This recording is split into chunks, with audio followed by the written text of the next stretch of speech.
Hey now, welcome to the Dirty Side of the Track, America's leading Formula One podcast. Wait, hold on. I think someone can do that better than I can, Rob. Maybe we'll have someone from Guns N' Roses do it for us.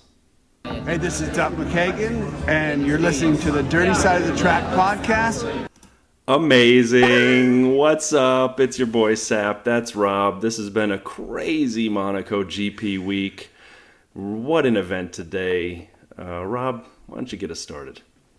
I'm not sure I can, because I just don't have many words right now. When I sent Paul a note to say we wanted to record pretty early today, right after the race was finished, so could I bother him to try and get his usual phone-in done earlier than wait until he gets to the airport? Because, you know, he's really good to us, but I didn't really want to put him under pressure. And then he kind of texted me back a minute later, said, I've done it, enjoy the guest. I was like, ooh, has he got Valtteri to say hello? And then I listened to it, and my brain literally exploded and came out of my ears. How Brian, cool do you know is what? this? How cool Brian, is this? if we never do anything else with this podcast, if we don't even make it to the next race and all of this crumbles away and nothing ever comes of it, the fact that Duff McKagan from Guns N' Roses has just mentioned our podcast name, I'm done. That's it. Yeah, top notch. Thank you to Duff. That's amazing. We have And more thank you to- of that in the Pit Lane Paul segment. So, Paul, you are the man as always, buddy. So Yeah, let's try to actually put a podcast together after that. Let's see what we can do. yeah. So I mean, we'll do the normal. We'll do the news and social. We'll do the race review. We've got DRS again, and then we don't have a race preview, so we've got to try and work out what we're doing next week, Brian.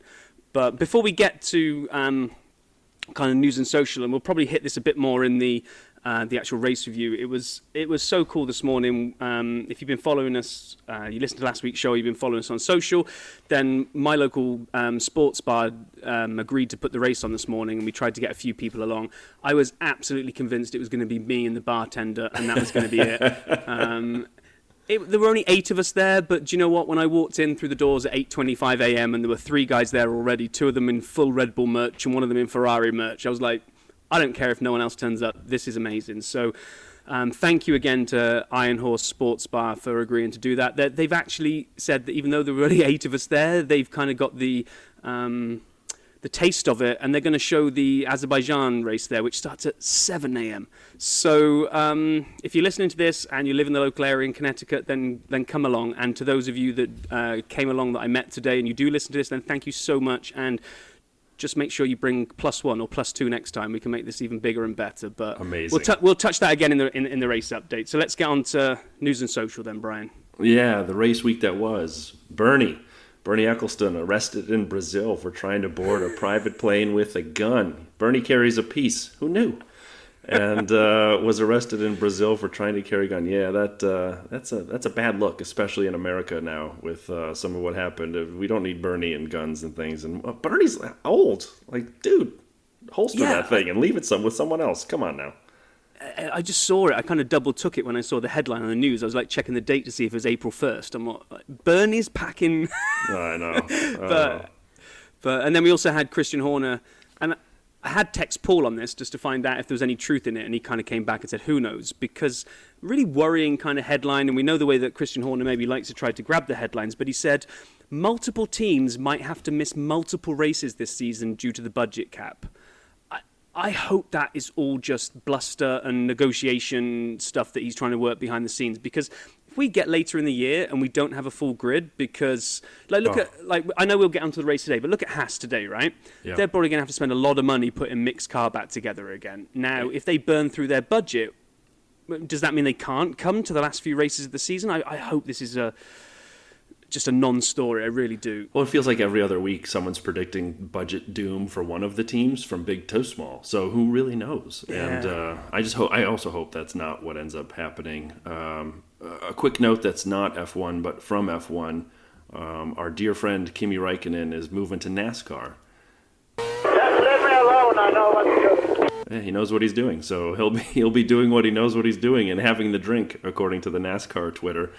In NASCAR, so good on Kimi. I hope he has a good time and hope things go well for him. Yeah, same here. Although I did see a good meme that was doing the rounds that was basically F1 fans prior to Kimi knowledge of NASCAR, and it was kind of like, nothing. It's like Kimi joins NASCAR, and it's like, yeah, I've been into NASCAR for ages. It's like all these kind of F1 fans that are all trying to like show their vast knowledge of NASCAR just because now Kimi's moved across there. It's like, you are allowed to get into a new sport. You're allowed to follow Kimi into NASCAR and then admit you know nothing about NASCAR. You don't have to pretend you've been following it for a decade. Well, there's an awful lot of Americans in the South, and what are all these people with these funny accents talking about this guy named Kimi? Sorry. I love your accents there. You can do it better than I can there, Brian. Well, I did grow up in the South, so for me, doing the Southern accent's not too hard. One last non-F1 note before we focus the rest of the episode. Right now, we're recording this during the Indy 500, but Colton Herta, and the reason I bring this up is many people tie him to a seat in F1 potentially, had a monster crash in practice just before the race. A couple of days before. He flipped upside down. And so when we first saw it, he was in the wall. You're like thinking, no big deal. And then the lift, as he lost control, flipped his car and he slid along whatever the IndyCar equivalent of the halo is on upside down. And it was scary to see. And the camera feed was there. Thankfully, he was totally fine talking to the team during the sliding of the upside downness with his helmet basically scratching along the surface. As a reminder, the last American F1 driver was 2015 Alexander Rossi for Marussia. So it's been a bit. We'd love to see an American back in F1. And I think with the sort of large groundswell of F1 fandom in America with 3 races on next year's calendar, I think there's a team that may take a shot on putting an American in to capitalize on some of that. I could see it happening. I could see that being an extra push for a driver who's already well qualified, an extra push for helping Colton. I'm done with non-F1 stuff. No. Just to build on that, I remember when you showed me the crash on your phone, and I definitely had that categorized as a 2-stage crash because you showed it to me, and like he hits the wall, and like half the car disappears as it all kind of disappears into debris. I'm like, oh yeah, that's a bad. And you're like, no, hold on a second. And then it comes off the wall, gets airborne, and kind of goes up and over onto its roof. And you're like, wow, okay, yeah. But yeah, bringing it back to F1, it sort of everything was then the week that was leading up to Monaco. It really kind of a lot of it fell into will Charles avoid the Monaco curse, which we'll come back to shortly. But what I found amazing, which I know it's a tight circuit, I know it's short, and therefore I know that it's very, very fine margins that all of these things are divided by. But F1.com had a video of what they called a great lap versus a good lap. And they had Sainz versus Leclerc from last year.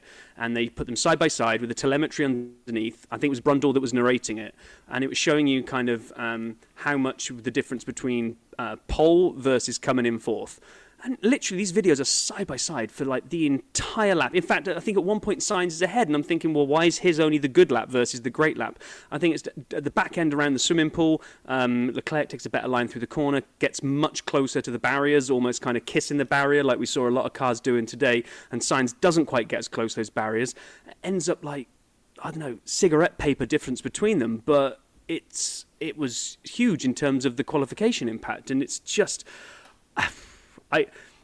It's bad enough driving it on the PlayStation. I can't imagine actually trying to drive this thing in real life. It's crazy.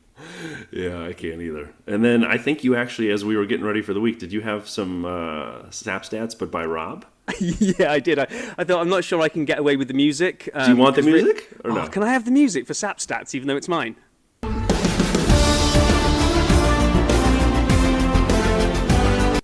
SAP stats. Yes! I wanted to do that for so long. Nailed it, man. Nailed it. I think it was either during free practice 1 or 2, they started up a conversation about people that have won in Monaco. And one of the commentators was saying, yeah, and I actually think there's a stat around out of the 34 world champions that are being, you'd be amazed at how many hadn't ever won in Monaco, even if they're in their championship year or whatever. So, but they couldn't agree on it. So I went off and started hunting around, and I found, I think WTF1 had done an article a couple of years ago.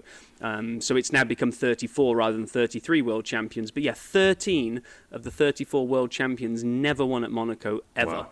Which is I quickly rattle through them. Nigel Mansell never won in Monaco. I've got complete Mandela syndrome there because I was convinced Mansell had won in Monaco. Jim Clark, Not only did he never win in Monaco, he never got on the podium. How's that possible? I don't know. Piquet, Jacques Villeneuve, Damon Hill, which, by the way, both Villeneuve and Hill, their dads had both won in Monaco, so there's some bragging rights there. Wow. Fittipaldi, Ascari, Andretti, Alan Jones, Mike Hawthorne, Farina, Surtees, and James Hunt all won the title, but never, ever in their entire careers won at Monaco. Can I put Ascari into the future queue for Avails Tales? He's everywhere. He between the Fangio championships, it was Ascari. He was there when it started around Farina. I know so little about him except for a car manufacturer that named themselves Ascari after him, which I learned from Top Gear. So can I put it in the queue somewhere? It doesn't have to be next. Yeah, of course you can. And Ascari's got a little asterisk against him for never winning because he did win at Monaco, but like 2 or 3 years before the World Championship got formed, and it was an actual F1 race. So he has my luck. You do something great when no one's looking, and then people turn the lights on, and you're like, "What happened?" It doesn't count. That's my luck. I like this guy already. And then Rob has a couple things he wants to talk about practice. So, but we talking about practice, man. Yes, Alan wants to talk about practice again. So let's do it. Yeah. So I was intrigued to see, and we'll come on to fantasy later, but there'd been a lot of talk about Alfa Romeo looking like best of the rest this weekend. I'm not sure where it came from. I was following various Twitter threads and various different reports, and they were like, yep, you're going to have Red Bull, Ferrari as normal, and then watch out for Alfa. This is Alfa's race. I was like, okay. In hindsight, I probably shouldn't have done what I did with Turbo Driver and Valtteri, because actually he didn't even get any running in FP1, and maybe that was going to be a big signpost for what was to come ahead. But Mick and Valtteri got essentially no running in free practice one. Mercedes were back to, for all the improvements on this porpoising and Spain, oh yeah, they've got it under control, it's all good. Oh my gosh, they were back to full-on porpoise mode. It was crazy. Have you got any sound effect for us there, Brian? Or? Exactly. So the Merc was up and down, up and down, up and down. So it was like, and I just wondered, is that because they talk about the ground versus the underside of the car, and for all the simulators and all this kind of stuff, Monaco's a very bumpy surface. And I just wondered if kind of the undulations allows the air to flow differently, and that kind of took them back by surprise. And for all the advances they thought they'd made in Spain, they're just the track surface maybe. But I read somewhere similar that it was with the bouncing naturally occurring on the track, it unsettles the car, and you kind of have a natural little bit of porpoising. What happens is it exacerbates the ground effect porpoising that you have anyway. So for a car that had gotten rid of most of it, it kind of brought it back. And yeah, Lewis was complaining about the bouncing. He said the bouncing is insane, man. So it was hard to watch during the practices. It was, and in free practice too, Martin Brundle went down to the swimming pool complex, and he was kind of hanging over a barrier, which was very brave because these cars were coming around. He looked like he could reach out and slap them, but he picked up a position just on that first chicane, the double chicane point around the swimming pool. And as they came through where they tried to take the chicane almost straight to make it not a chicane, they catch the curb on the right-hand side. And if you take the line properly, you fully ride that curb on the right-hand side. And he's saying, watch these cars as they come round, as they take and lift off slightly off that curb on the right, the whole back end of the car will lift up. And as it comes off that and goes round the corner, because of maybe the ground effect or whatever it is, the back end is just not settling quick enough on some of them, and you almost get this whole pogo stick effect. In fact, you don't need the porpoise, you should have a pogo boing, boing, boing, boing effect, because some of the cars were way worse than others. And we then, almost like directly after that, Vettel came round, flying around the corner. His back end was bouncing all around. He literally just saved it before going into the wall. And then Danny Rick came round a couple of moments later and went into the wall, which led to an awkward radio message. There was a lot of McLaren beef this weekend. So first, Danny Rick goes in, and the question is the car okay? And he says, I'm okay. And now, was there some editing possibly? Because the radio messages, everyone seemed to say that is what happened, but no. So what I then read on Twitter was that you read it on Twitter, so it must be true. I read it on Twitter, so it's definitely true, right? 100% accurate fact coming in here. I mean, no, it's like that old the other quote. You can all of the quotes on the internet are made up, as Abraham Lincoln said. So what they were saying was that the poor engineer, because it was almost unfortunate timing that the TV camera cut to Danny Rick in the wall, they're saying that the McLaren engineers just saw the telemetry all of a sudden, just all the pace drop out of the car. they hadn't seen the fact that he crashed, so they just they thought maybe the power unit had gone, so they radio in, is the car okay, at the exact moment that Danny Rick has got a face full of wall. And he was like, I'm okay. And it was like the most awkward... Well, and then, according to the Twitter machine later that night, Daniel Ricciardo was caught yelling at Zach Brown and some of his friends. They were eating dinner. Try having a salad. Yes. Now, again, that one may be not as true as well. But anyway, let's get into quali because I love the Monaco qualifying. It is for the years when the race is a procession, the qualifying is just an example of precision, and it's fun to watch. As Rob already said, people being so tight to the corners and the barriers, looking for that extra ounce of power. Q1 got us off to a good reminder of what happened last year with the TV direction. They're talking about Lando, and we look at Ferraris in the pits. We have a phantom red flag from Yuki, and we don't see anything about Yuki. And the commentators didn't know what's happening because they depend on the television coverage as well to some extent. It was just chaos as it started, and we had a lot of that through the weekend. It was nice to have the Principality direction back and not knowing half the time what was actually happening. But it was just qualifying, I thought was great. Q1, as I said, Valtteri got a stonking lap in right before the red flag got out of the bottom. So that was nice to see him move up. And we lost the Williams. We lost Zhou Guanyu, who's, by the way, his birthday tomorrow. So happy early birthday, Zhou. I'm sure you're listening. We lost Lance, who screamed into the microphone like a caveman that he was 18th. You're 18th. And then we lost Pierre. And Pierre... So going into the weekend, I had three things that I was really watching to see. One, Alpha as a team. I thought about putting them in as my constructor, given the hype you described that I heard as well. Two, I was excited by Lando constantly being near the back of Ferrari and Red Bull in all the practices, and I wanted him badly on my team, and I was excited to watch him, hopefully feeling better from his tonsillitis. And then three, Pierre put in right behind Lando in most of the practices, and I felt maybe this was Pierre's chance to turn it around, and then he went out in Q1 and proved me wrong. Yeah, I mean, funny you say about the red flag because I don't like to give you too much credit, but I think it was you tweeted from our Dirty Side account after that red flag. What? So a marshal butt dialed a red flag? I mean, because what the hell was it for? I mean, Yuki kisses the inside of that barrier. A tiny piece of debris comes off. Like when I reversed out of my garage once and accidentally caught my wing mirror on the side because I'd come in at an angle and hadn't paid attention when I reversed out, I left more debris on my driveway than they left on that corner. So some itchy trigger finger has gone red flag, and from what they were saying on the commentary, if a manual red flag gets set, then everyone across the entire track has to respond. They don't get a quick check to say, is that really? It's like no, you have to decide that the guy that's raised the manual red flag knows what he's on about. But I don't remember. I did like that tweet that you put out, Brian. I have to say. Thank you. Well, thank you for being nice for a change. It was funny because then they did in between Q1 and Q2, they did a slow-mo to show the debris. And it was like a piece of carbon fiber. But they were trying to highlight things on the track. And I don't remember who it was, Paul DeResta or whomever was at Karun, whoever was at race control at the board. Basically, I think they were highlighting bird crap on the track at this point. That might be debris. Anthony Davidson, that might be debris over here. I'm like, no, that's bird poop. Moving on. Yeah, that's just crap on the lens. Exactly. Get the guy a handkerchief to wipe the lens off. Q2, we saw Lewis sliding everywhere. Sliding everywhere was going to become sort of the theme of people really pushing it in these heavier cars that could follow closer. A lot of good following, not a lot of good overtaking, but a lot of sliding. Some given by the weather, some given by other things. We'll talk more about it. But Lewis had that car in Q2 sideways everywhere. He was really trying to get on through Q3, and it was just fascinating. And what I got real confused by is they brought Sergio in. He had a great qualifying. And again, I will say this many times today, proudly, I'm a Checo fan.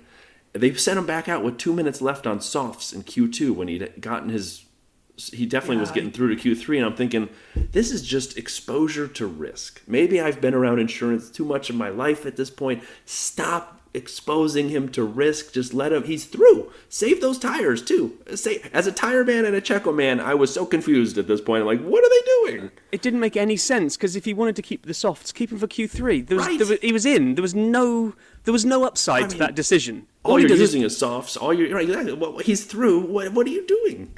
Yeah, it was crazy. So then we lost. I thought Valtteri had done enough on his last lap. That Alpha then just was. I'm sitting there with Valtteri turbo drive, just watching that Alpha just look like an absolute beast to wrestle. It just didn't seem to have any. It didn't seem to have any straight line speed, and then it also didn't seem to have any speed into the braking zones because he just seemed to be wrestling that car around. So I was hoping he could maybe take. I think it was Vettel that he was, or Yuki that he was trying to pip at the end. But anyway, I think we lost Valtteri, Danny Rick, Yuki. Who else do we lose? A couple of others, but yeah, it was just a shame. But the Q3 was just good for two completely different reasons. It started everyone out and pumped in like fantastic laps, and Charles was just on a different level to everybody else. From the beginning to the end. Yeah. Just amazing. Absolutely just ridiculous. But then I think we all saw exactly the same thing. I like it, the fact that the commentary team are watching the same TV feed as we are, because we almost had the same intake of breath at exactly the same time. When I think the TV camera was panning with Charles, was it? Yes. And Checo was coming around in the background. Sideways. And just as the camera panned to carry on watching Charles through the tunnel, you kind of looked at it and thought, I think that was a Red Bull sideways. Which Martin said too, and we're all like, did we just see what we think we saw? And then it took them, again, a couple minutes. It's Monaco, TV direction. They're like, oh, well, turns out there was an accident. And by this point, we'd had a pileup. We had cars sideways. We had Carlos sliding in, and I'm happy he didn't get a 10-place grid penalty, as some people said he might for that. You can watch the reruns. If you're not a Carlos fan, you can say, yes, there was a yellow flag. My counter argument would be, he was already braking hard for the corner. What else would you have liked him to have done? Right? I mean, he wasn't like full throttle into the corner. It's a hard corner, that one, and before the tunnel. He was braking hard to make the corner. I don't know what else he could have done. That would be my counter argument. From all my years of driving go-karts at theme parks here in the States. And in my vast experience of driving F1 cars at Monaco, I mean, if you're coming around that corner and you're already heavy on the brakes, other than apply a little bit more lock, which is exactly what he did. Yeah, and it slid into him. So what else are you going to do? I mean, I don't know. I'm glad common sense took in place there, because they didn't get too forensic about it. Because, like you said, if you actually watched the replay, they could have claimed the yellow flag was already shown to him. I think the difference would have been if the yellow flag had appeared on his dash, not his dash. You've already corrected me before on this. There are no dashboards in F1 cars, but okay, his steering wheel. If he'd had the yellow flag on his steering wheel, like off the back of the hotel hairpin, so he'd had the whole run down the hill, then I think he wouldn't have escaped from it, because he would have had enough time to have completely backed off and not needed to heavy brake into that corner, because he would have already been slowed down. But it didn't come that early. So then we get Charles on pole. Oh, sorry, you got another point? No, I was just gonna say we do have a SAP stat, and I'm gonna use this version in honor of the race, because we're about to enter the race here. SAP stats. All right, here we go. This is important. I did it better, but go on. Yeah, you did. We put a poll out on Twitter, and we got, I don't know, more responses than I anticipated, because I only had it open for a little bit right before the race. But I asked the question, how many of last year's podium, Max, Carlos, and Lando, would visit the podium again this year? And we had it out before quali and through quali, and option 1, 0 people repeating the podium. That had 0 votes, 0%. All three, 13%, so some people did actually anticipate all three revisiting. One of those three, 37% of the votes, but the most popular one was two. Two of those three, so Max, Carlos, and Lando revisiting the podium, 50%. And wouldn't you know it, as we get into the race, 50% paid off. Let's talk about how. It's because our listeners are experts in F1. So. Oh, of course. And they're all very good looking as well, unlike us. So where do we watch the race from? Before we really get into the action, this was a bit of a chaotic day, and it's exciting because it was fun chaos. But Rob, talk more, if you could, about the watch along. I wish I could have been there. It sounds like it was fun. It was fun. So I drove down there. I knew we'd said 8:30 on the invite, so I kind of got there for about 8:20, 8:25, and I walked in, and I didn't. As I walked into this bar, as you go in through the front doors, you've got the main bar with the two big screens in front of the bar, and all there was this guy Dober, that is the guy that works behind the bar there, and he sees me and he says hi, and I'm like, Okay, so it is just you and me. And just as I was about to have that moment, he points over and said, hey, these guys beat you here. And I turn to my right, and there's kind of like an alcove that's set back from behind the door that you walk in. And there's like 4 or 5 people there already with Red Bull and Ferrari merch on. And I was like, oh, wow, people actually turned up. So we kind of went and sat down. At 8:30, I had my first beer. AM. Yeah. Like we said, airport rules. Everyone's drunk at 6 in the morning. It's well, fine. they were already drinking, so I thought I just, I couldn't not have you were a peer beer. Right? pressured into a beer at 8:30. Complete peer pressure. So I kind of walk in and get myself a beer. And, I asked them, I said, how did you guys know that this was going to be on? And they were, and like it was split half and half. Half of them had seen the event that we'd put on the Facebook page and thought it was a good idea to come along. And the other half, Dober, that he runs a quiz night on a Tuesday night, and on Tuesday he'd given a big shout out to say if anybody wants to come watch the F1 on the Sunday morning, we'll be in here. So it was cool. I got worried when the rain came in and it all got delayed. I was like, oh, how avid a set of fans are these guys? They're all going to drift out now, and it's just going to be me waiting for the race to start. But more people arrived. I think at the peak there were kind of 8 of us in there and stayed all the way through to the podium. It was really good. The only downside was that I was going to try to get some of them to record some questions for Pit Lane Paul, because he'd said if we record some questions for him, then he'd answer them and we could maybe play them on next week's show. But I did a couple of trial recordings on my phone, and with the TVs and the noise and everything, those iPhone microphones are specifically designed to pick up background noise only.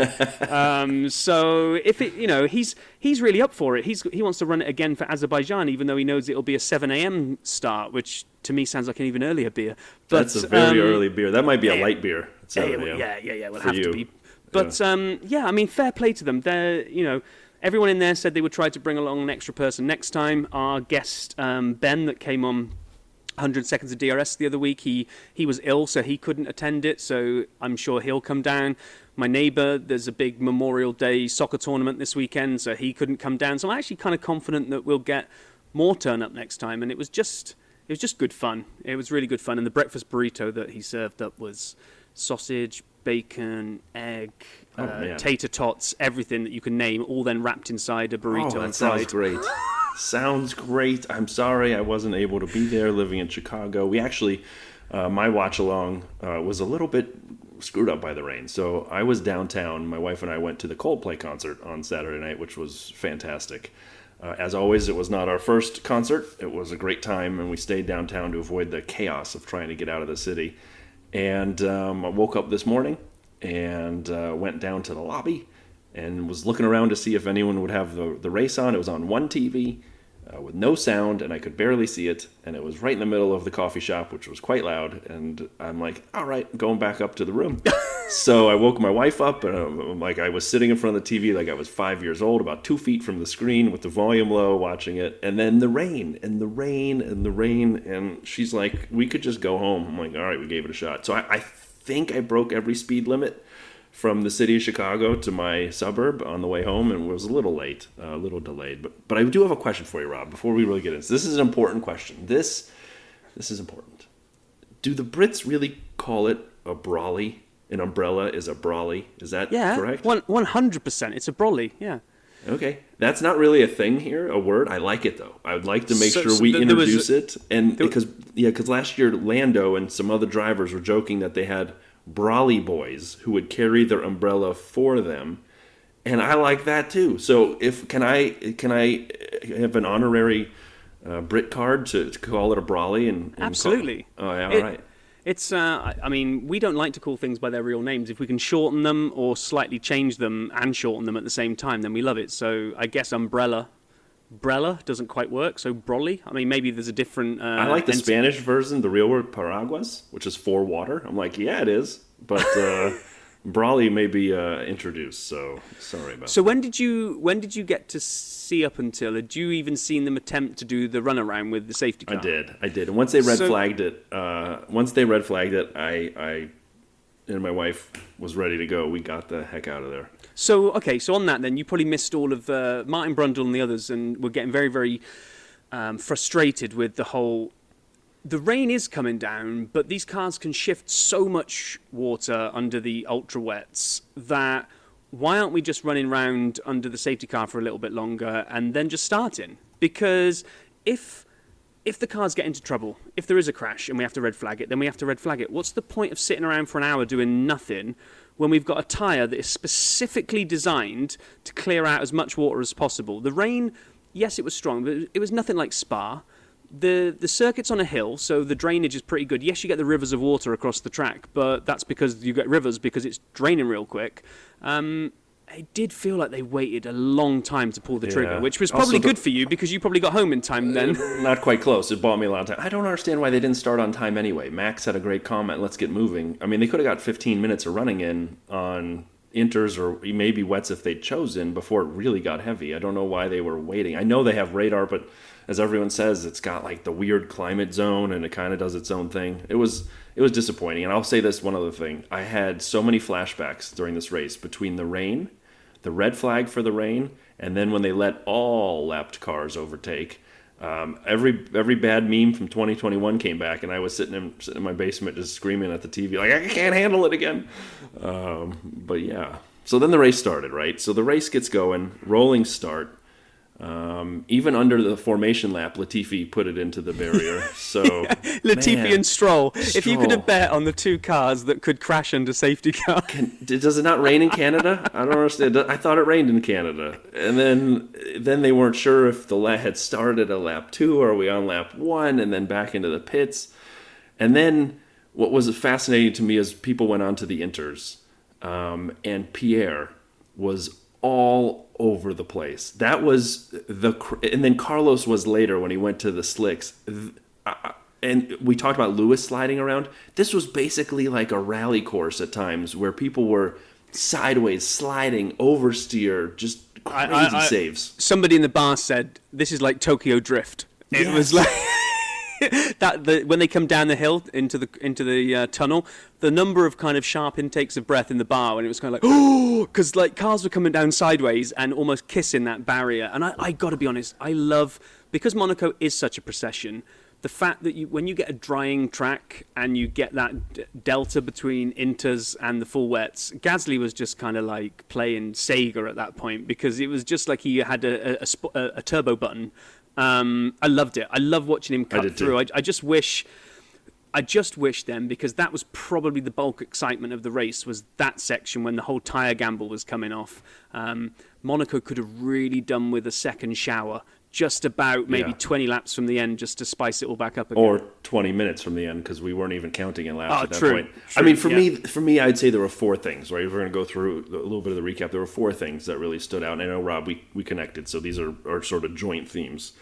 1, the rain. As you said, we were getting into the beginning. We'll keep going. Really exciting and fun to watch. The procession of Monaco wasn't, and cars are going sideways. Even at the end, Zhou was out there, and he was trying to do an overtake, had a massive tank slapper on, saved it, and then radioed in he needed new pants. I mean, like, I thought that was hilarious. That dude was amazing. So, but the rain. 2, poor Ferrari strategy. We'll get into that in a second. I cry a tear for Charles. And then Fernando Alonso's 3rd annual Monaco processional, well, 1st annual, I don't care, name it, it's a joke.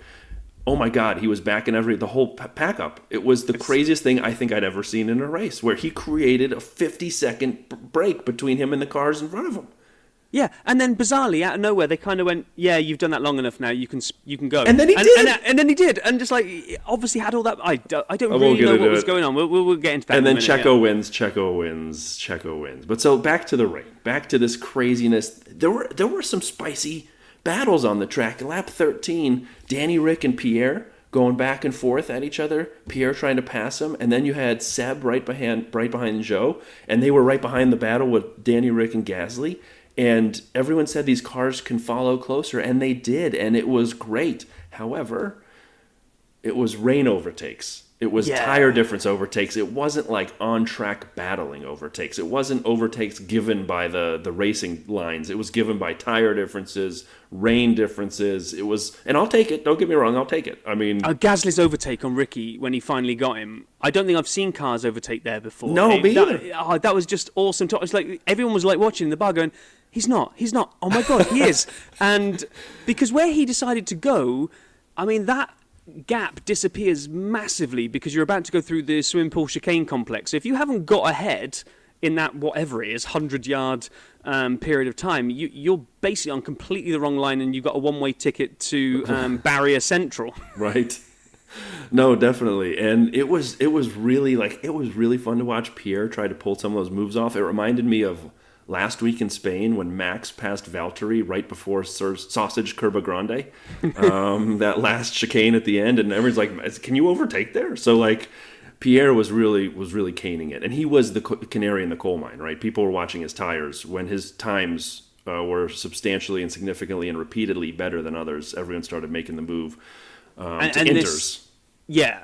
Well, and like you say, so you say Inters, right? But this is the sliding doors moment of the entire Grand Prix for Ferrari, right? So, like you say, everyone's watching Gasly and seeing that he's now, didn't he, like, he's at the fastest lap, he's eating everyone else's time alive, he's overtaking people. And I think there was a radio message where they said to Carlo, "You're going straight to dries." I was like, okay, cool. So they're going to skip Inters for Carlo. They wanted to go to Inters. He said, "I want to go straight to dries." Oh, it was him then. Okay, Yeah. so there was the radio back and forth. Yeah. He's going to go straight to dries. He's going to stay out there. And I thought, okay, so what, they're going to split the strategy here. Charles is going to come in because he's the leader, so he's going to play it safe and go to Inters, and Carlos is going to gamble maybe? Okay, maybe that's it. And then it all just went a bit mental in the period of probably about 30 seconds where somebody at Ferrari has to get fired, because it's somebody's job to know exactly where all the cars are on the track. So when Carlo finally comes in and goes to the pits, and you hear that box for Charles, and then they say no, stay out. And when they showed the onboard, it wasn't just missed by a fraction of a meter that he'd just pulled into the pit lane. Charles was fully into the pit lane, like fully. He was past the weighbridge already. Past the weighbridge. I mean, which, by the way, was it in quali he missed that and they had to push him backwards? Yeah. Helmut Marko, of course, had beef with that, but that's a different. We could do a whole Helmut Marko podcast. Yeah, keep going. He's fully in the pits, and then somebody goes, no, stay out. I'm like, you need to be fired, because you can't. That showed that you had no actual clue where he was on the track, because to try to tell somebody to stay out when you're, well, I was going to use a phrase here. No, I will use it. When you're balls deep into the pits already. We're keeping it clean here, man. Baseballs deep into the mitt. And so what I would say, agreed. Here's the problem, right? Why are we complaining about this? It wasn't the call. It was the strategy that they did with Charles. He had already pitted to Inters. Carlos had not. Carlos was still on wets. The strategy for Carlos was wets to slicks and to the race tire. And that is a fine strategy if you think the time you lose towards the end of your wet stint is worth only one pit stop. The problem is Charles was a relatively late pit from wet to Inters, and then pitted again relatively soon from Inters to slicks. And when they yelled no, it was probably because he could have stayed out longer on the Inters and maybe done something different. I mean, it was a terrible time to bring him in. They'd committed to a strategy, started to change the strategy, and then weren't sure about it. He had 2 pit stops within a tiny amount of time. Yep. It cost him a shot at winning his home GP, which he had, as we'd seen. He'd been leading, and he'd been leading comfortably. He'd been banging in laps in quali. He'd been banging in laps in the rain. He'd been banging in laps on his Inters. And by the timing of the pit stop approach, allowing Red Bull the overcut cost him severely, and I think cost him the race. Absolutely. I was going to say, I don't even think it cost him a shot. I'd go one step further and say it completely cost him. Mechanical failure or crashing aside, that bungled strategy completely cost him the win. If he stays out on Inters... or if he doesn't go to Inters. Or if he doesn't go to Inters. Right. Either you come in earlier and you do what Red Bull did effectively, but don't wait so long and then quickly go to slicks. It was just killer. Too much time in the pits, too much time on bad tires, not enough time watching the overcut from Red Bull. Just a mess. But we missed something. This is lap 22. Something that actually changed the end of the race and changed the points allocation. Hamilton and Esteban Ocon on some good battling. Again, the first half of this race had some really good battles on track for whatever the reason. And Hamilton, I think, was on Inters, and Esteban was on wets. And Hamilton was trying to take him kind of past the pit exit around to the first corner, and they touched Hamilton's front left and Esteban's rear right, and Hamilton's wing got damaged in it, which they ended up being able to fix under a red flag later. But I was kind of surprised by the fact that Esteban got a 5-second penalty How? for that. If I'm being So Lewis I don't get and bizarrely the F1 camera lot in Monaco showed one replay of it and then never again. We never saw it again. Right? Bizarrely. What do you mean bizarrely? It's what you'd expect. I'm surprised you saw it at all. Yeah, true. So from what we saw in the bar, because we were talking about this, looked to me like Lewis threw it up the inside, Yes. slid because he Yes. didn't quite actually get the brake. Ocon's ahead of him into the corner. Lewis slides Far ahead into of the him. back of Ocon. And then Lewis does his normal rant on the radio about, oh, geez, man, he turned in on me. I'm like, what? No, he just went round a corner that he was in fully in right to go round. And then Ocon gets a 5-second penalty. What He the turned hell? in on you in so much that he had to turn to make the corner. I mean, if he dive bombed into the side of him, I didn't understand that. I'm not saying Lewis should have gotten a penalty. Quite honestly, if Lewis went for it, but in my mind, racing incident. I don't understand why Esteban he gets ran out 5 of grip seconds. and he slipped on the wet surface and touched the back of him. And he did more damage to himself than he did to Ocon. So the penalty was on Lewis anyway. So Well, I haven't been on Twitter, but I'm sure all the Lewis haters are livid with that one. As quite honestly, it was not Esteban's fault. So no, I didn't think so. And then you mentioned that Lewis got to repair it under the red flag because this is something we did see a number of replays of. I still can't quite work out what happened to Mick's car. So he comes off that chicane and he seems to be settled. The car seems to be settled and pointing in a straight line. Then all of a sudden the back end just steps out and he does was it a 720? I don't know how many times he went round, but that was a big old shunt. And thankfully he gets out. It was nice to hear a few of the drivers kind of ask about whether he was okay because the back half of the car just snapped off. That was terrible. It was great to see him get out. It was lap 26. Great to see Mick get out. Great to see Mick okay. And then my favorite part is they cut to another Haas. First they show the Haas in the barrier, and then they cut to Kevin Magnussen. And I'm like, wait, Kevin Magnussen crashed? And then I'm like, he got out of the car and got his helmet off already? And they go, Kevin Magnussen is retired. I'm like, what? Yeah, when did that happen? No one knows. They said later it was a water pump failure or something. I might have caught them say. Again, bang on direction, Monaco. Kevin Magnussen's been out for God knows how long. He's having some waffles and chicken sitting there, and they cut to him after a Mick crash. And I didn't know what was happening because it was so confusing. But it was Mick. I got Thank super God confused. he was okay. Yeah. I was with you. I thought K-Mag had crashed out, but had somehow managed to both get out of the... Well, I was there actually berating the Monaco coverage, thinking, this is an epitome of how bad Monaco coverage is. Not only has K-Mag crashed, he's got out of the car, got his helmet off, and is looking over the barrier, and only now are we seeing the crash. Worse than that, it wasn't even K-Mag. It wasn't even him. They're just tying it together. It's like, here's another Haas driver. We don't know why he's not in the car anymore, and we're not going to tell you. But and then they red flag to fix the barriers, which makes sense. You got to get that set up right. It was great again, it was a VSC to safety car to red Yeah. flag, which kind of, but because it was a real accident, I'll let them slide on this one. And then, quite honestly, this is where we enter the next phase of the race, which was a little tiny bit of tire drama, a little tiny bit. Red Bull on the mediums, Ferrari on the hard. We were hoping the Red Bull team would be right up the trumpets of the Ferraris, or at least I guess Max was the only one behind a Ferrari, right behind Carlos. Never happened. And then the question was, will their tires run out? And the next question was, when does the race run out? And we didn't know. We went from laps to time. It was so much drama, so much chaos. It was strange because it kept ebbing and flowing between, oh my God, all four of them are within nothing. Someone's going to put a move on someone. And we had a couple of almost moments. And then we'd go back to 2 seconds between all four of them. And then it would Constantina back down again. And it just never quite delivered some kind of... if one of them could have had a go at throwing it up the inside, or I don't know, we never quite got it. And we also... One thing about the Alonso train that I know that we didn't mention was that I don't... Oh yeah, it was about now, wasn't it? It was about. This it was is when towards it started. the end. So Ocon, they know at this point that he's got a 5-second penalty, right? Right. And Esteban said something about it. So what I don't understand is why, by Alonso backing that whole train up, the more cars that can get on the gearbox of Ocon, the more places he's losing because of the 5-second penalty. So but they didn't really cover that at all. Didn't seem to be too many radio messages about it. There was one, I think. There was one. I know you were at the bar 15 beers in at this point. But so they did actually say, they cut to Esteban. They said, remember, you have a 5-second time penalty. Really get on it now. And he goes, well, then tell Fernando to get moving because I got cars up my trumpet because he's backing us all up. And this was... So you have the 4 leaders. you have Lando and George.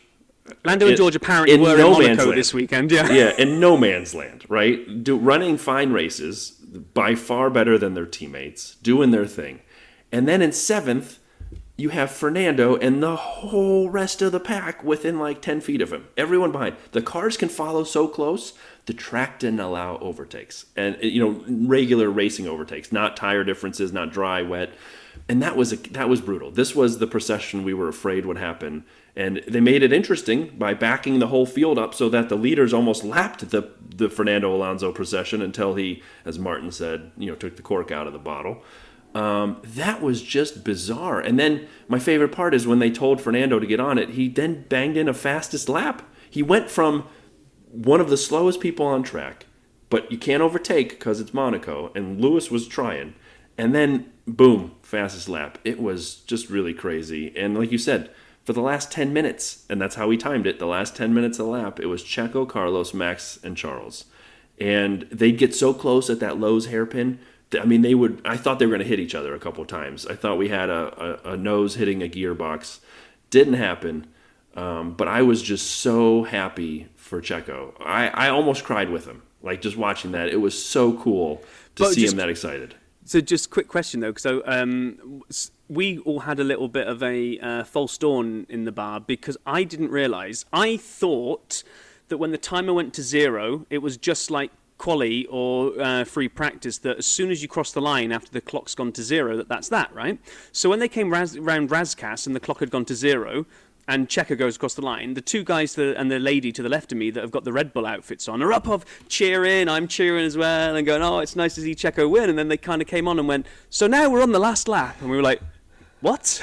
I didn't realise that's how it worked. I thought clock 0, end of race. But apparently it's clock 0 and then do one complete lap. I don't know. They were making it up as they go again. I would just say this, a quick sap stand. We'll use the mariachi band one more time in honor of Checo. Sapstat Checo wins edition. All right, active drivers. Found this one pretty interesting to me. Of the active drivers, here is before today's race, their ability to convert from pole position. So pole to win conversion rates. Max Verstappen's first, 71% of the time when he's on pole, he wins. Fernando is second, 63%. Lewis is third, right behind, 59%. Seb is fourth, 54%. Danny Rick is, I'm up to, fifth, 33%. And sixth is Charles at only 30%. I shouldn't say only, but it's 30%. So 30% of the time when Charles is on pole, he wins. I just found that fascinating going in, having found that stat. He had the pole today, obviously, and he finished fourth, not even on the podium. I know it was a strategic blunder by Ferrari, but that's not the highlight he'd put on his resume at this point.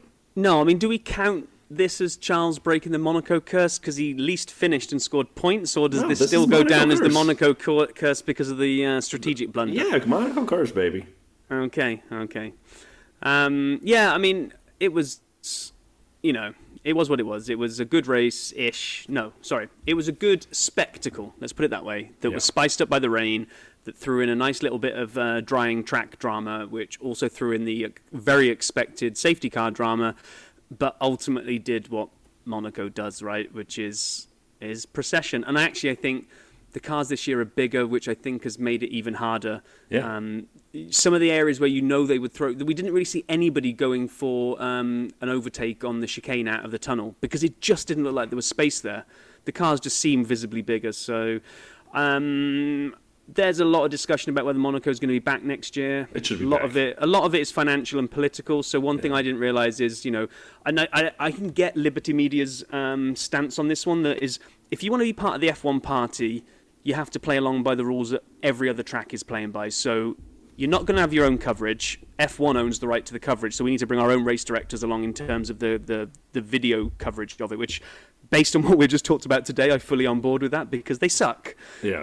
I don't understand why they should. The second one is sponsorship. There's a lot of big sponsors that pay a lot of money to F1 to have their signage up at all the races, but guess what? Monaco's special, it's done its own thing. So Tag Heuer are the official timing partner of F1 and have their watches blazoned everywhere, apart from, guess where?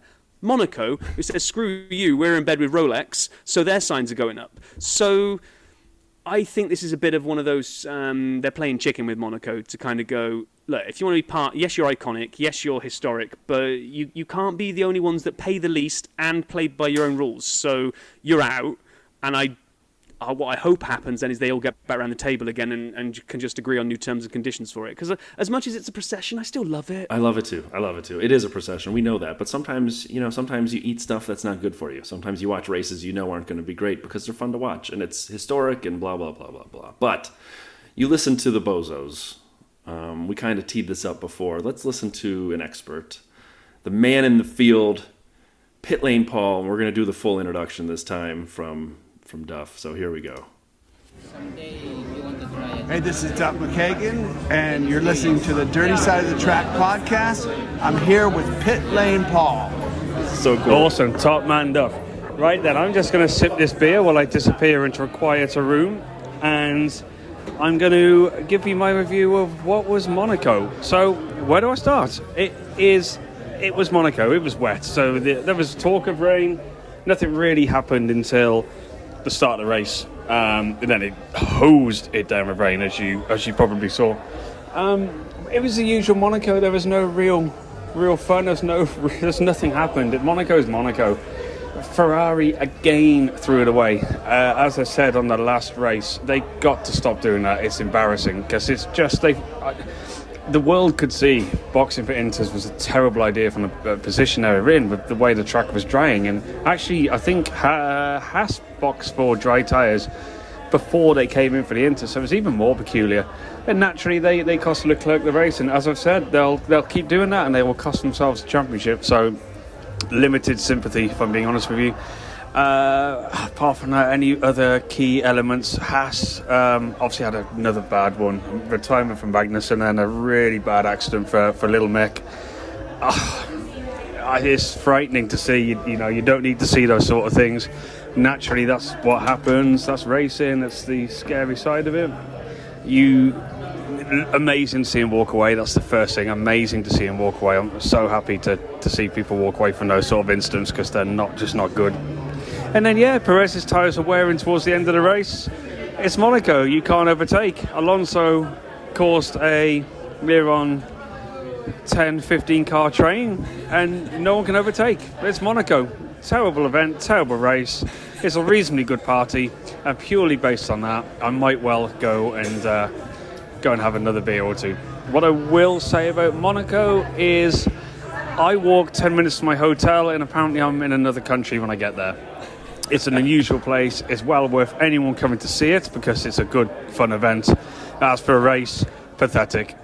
But see you next time in Azerbaijan. Take care. Amazing. So first of all, we have something for Paul for bringing Duff on. I mean, Duff, welcome to the Dirty Side, man. We're glad you're here. That is a great review. I couldn't agree with it more. Yeah, I mean, tell us what you really feel about the race, Paul. Pathetic. It is what it is. It's and also it doesn't help that he doesn't even like going there either because apparently the pit lane conditions are the most ridiculously cramped, nasty places in the world. So, I was fine drinking my beer from the bar, so I don't know what he's complaining about. Yeah, I had to watch it a little delayed. If anyone noticed, my Twitter feed kind of slowed down a little. It was because I was getting home and I was behind. But I had fun in the basement. Worked for me. Yeah, so I think we're not going to be able to do the full fantasy update because the leaderboards are still being updated, but I think you can sing the song, Brian. I'm not going to sing the song because I think I need to come up with new songs at this point. It's just getting old and routinized that I beat Rob again. I'm up. You've won 2 now, so what we've had 7 races. So I'm up 5-2. No, 4-2. This is race number 6, isn't it? Yeah, now it's 7. And so, 7. Wow. Yeah, and I'm up 5-2, 213 points for me, 197 for Rob. But again, things are still updating, so my lead may extend. Is the way that might go. And yes, one of the weeks. Why would your lead extend? I don't know, because I'm so much better than you at this point. Oh, okay, I see. All right. One of the weeks you did win was a mega drive, and had you not mega driven on racer drivers, I'd be up 6-1. But that's okay. We're not talking about that anymore. I think what we'll do is since next week is an off week, we will do a better fantasy recap during the off week for everybody so people know where they ended up, who won this week, which we'll find out.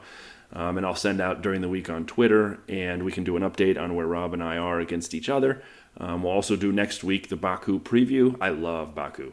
I mean, I do. I love it. I love the track. It's fast, but yet it still has the city feel. I like the Castle Corner. I know people bag on it all the time. I think it's great. So I'm jazzed up for 2 weeks from now for Baku, and I'm excited about our episode next week when we preview it.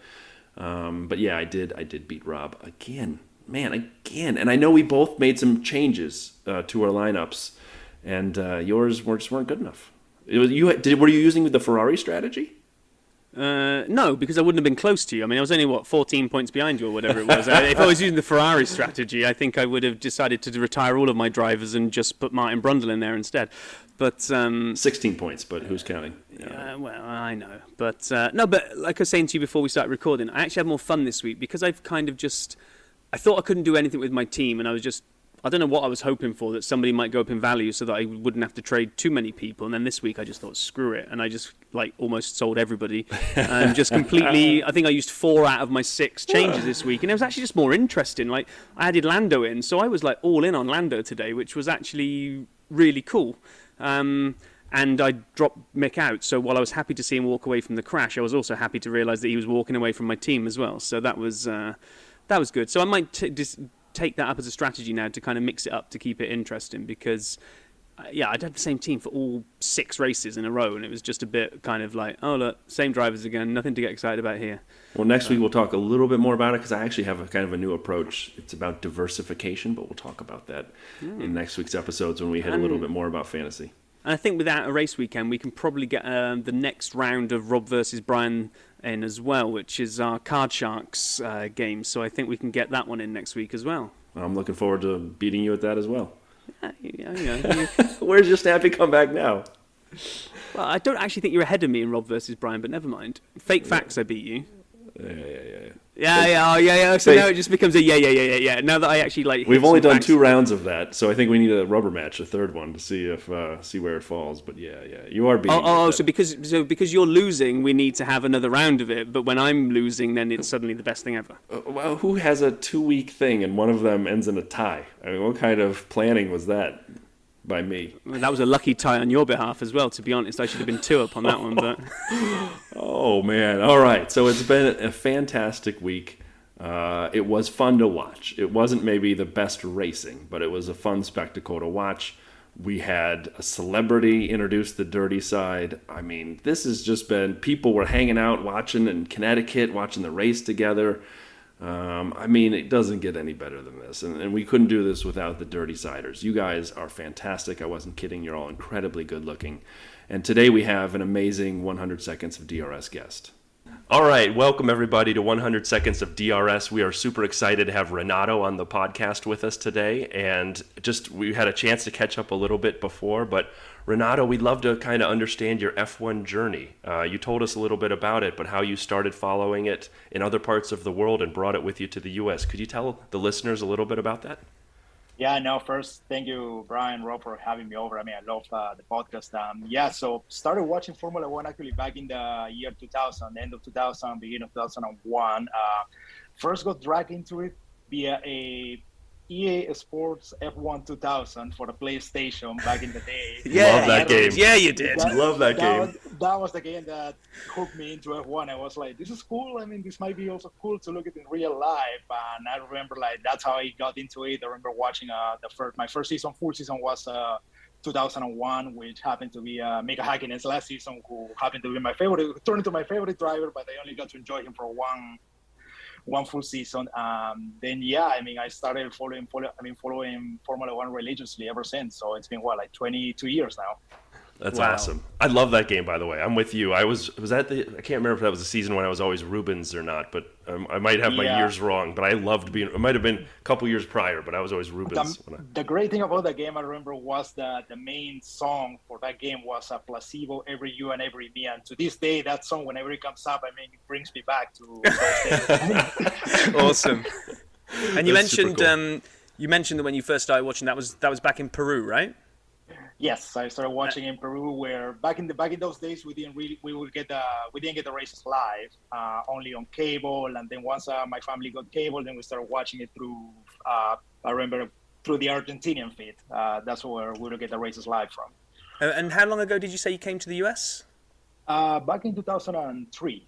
2003. So you had to put up with, I guess, a long time of there not being a great amount of coverage over here, right? Because I've been over here 5 years, and it's only probably been in the last 2 or 3 that I felt like it's been a bit more easy to get access to.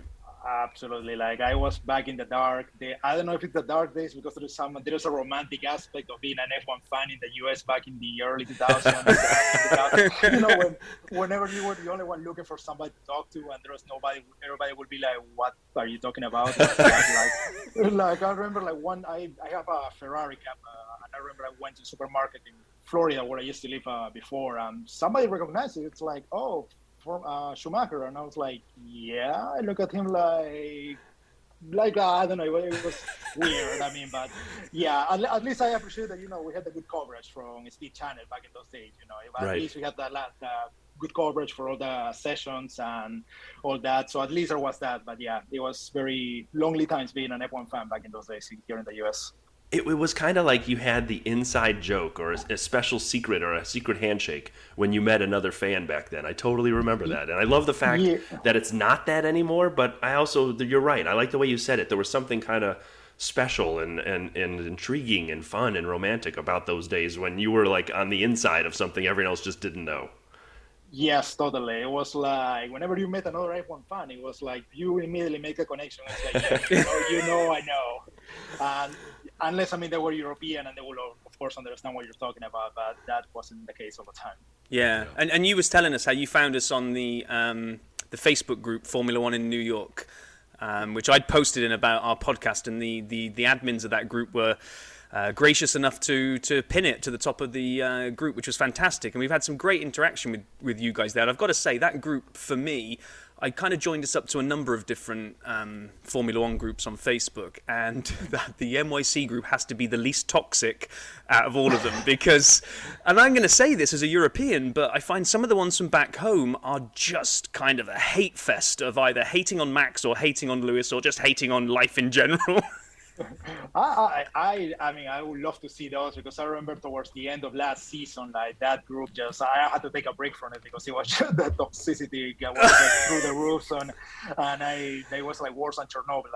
The level of toxicity in that group, but I'm pretty sure there were other places that were even higher. But yeah, things have sort of calmed down as we moved on to the new season. But no, there's always like good interactions. There's a good mix of like newer fans and also old school fans. So that's what I like. At least there's that good interactions and people bring good things to the table. And I'm determined to get down there for one of the races this year, and I'm going to drag Brian down as well. We're going to try and get down. He doesn't know that yet, by the way. You can see in his face. It's the first time I've told him, but we're going to get down to New York, pick a weekend, and come down and have the Dirty Side live from some bar somewhere.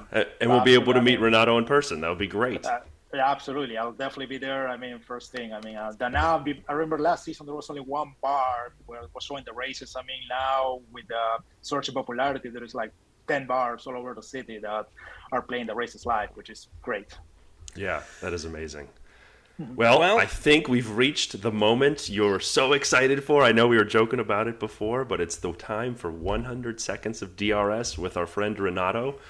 Renato, here's the deal. Rob's going to count us down, and I'm going to start firing away questions. You fire away answers first thing that comes to your head. And we'll see some are F1, some are not, as you know. Renato, are you ready? Go for it. I am ready as well. Rob, count us in, sir. Here we go then for your 100 seconds of DRS in 3, 2, 1, go. Renato, is it pronounced GIF or GIF? GIF. Best F1 driver on the grid currently? Alonso. Best young driver in F1, which could not be Alonso. Does Verstappen count? Yeah, he's still pretty young. I'll give it to you. What is your favorite cheese? Halloumi. All right. I like that too. Is a hot dog a sandwich? No. If you could add a James Bond type gadget to an F1 car, what would it be? Oil slick. Nice. Sleep in or up early? Up early. If you could add a venue to F1, where would it be? We got to go back to South Africa. Yes, agreed. What is it about F1 you enjoy the most? The global aspect of it, that they race all around the world. Nice. Coffee or tea? Coffee. All the time. Least favorite errand to run or chore to do? Laundry. Agreed. Rolling starts or standing starts? Standing starts all the time. Definitely. There's so much more peril involved. Cats or dogs? Cats. And then if you were in a pit crew, which tire would you want to change? From the left, I would say. Front left. Okay, so you're in the action there. Favorite F1 track on the grid, on the schedule today? Baku. And you're done. I let that one go. You finished asking the question before the 100 was up, so I wanted to hear the answer. I love the Baku answer. That's great. That's your favorite track. It's one of my favorite as well. The only thing I don't like about it is I feel on that long pit straight, when they get up to the pit area and it's that left entrance into the pits, it looks like it's a pretty serious wall right in the middle of the left part of the track. And when last year, or was it 2 years ago, when Max lost his left rear tire, right there and lost control, if he'd veered left, that was a very nasty accident about to happen. So that's my only downer about that track. It has a very dodgy pit exit and entrance, but still a fun track. I mean, like, except for the first Baku, I mean, so far we gotten like really, really fun races there. So yeah, I love it. And you know, it's actually, here's the deal. If we ever make it big as a podcast, which probably won't happen, but if we do, Renato, I'm making you a deal, my friend. It's always been on my bucket list to get like one of those apartments with the little balconies on the back of the course, just in the middle of a neighborhood. We will make it a dirty side event, and you got an invite.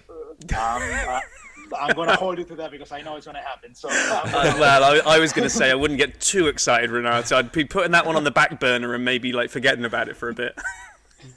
Well, I appreciate you coming to join us here and getting to know you. This was awesome. Thank you so much for listening. Thank you for sharing your time with us now and your perspectives of F1. This was just awesome, and I appreciate it so much. And for all the other listeners listening who'd like to join and do as Renato did and get to know everyone here, please feel free to sign up, shoot us a link, shoot us a note on Twitter, at F1 Dirty Side. Renato, thank you so very much. No, thank you, Brian and Rob, for having me. It was really fun. Pleasure to meet you. Nice one. Cheers, Renato. Cheers. Well, that's awesome again, as always. We're running out of DRS guests that we had in the bank, so we will be opening up slots to get more of you on soon. So please use the normal channels to get in touch with us and volunteer. I was already trying to convince some of the guys in the bar today that they want to jump on there as well. I was kind of hoping Ben might be able to join us down at the bar and actually kind of say what an amazing experience it was. So next time, Ben, you're going to come to the Azerbaijan watch along and you're going to convince everyone to come on DRS. Man, so you were bothering them for audio clips and asking them to be on the 100 seconds, and they had to hang out with you? You expect any of these people to come back again? Really will be just me in the bar torture. next time. It will be, yeah. Started off great, and then they met Rob, and anyway, we joke. Formula One is amazing. The Dirty Side is a great place to talk about it. We love the Dirty Siders. You guys are fantastic. Thanks to everybody. I hope you all enjoyed the week. Have a great week upcoming. We will be back next week with some special content in between Monaco and Baku. Be well, be safe, be kind. Thanks, everybody. Catch you next week, guys. Cheers.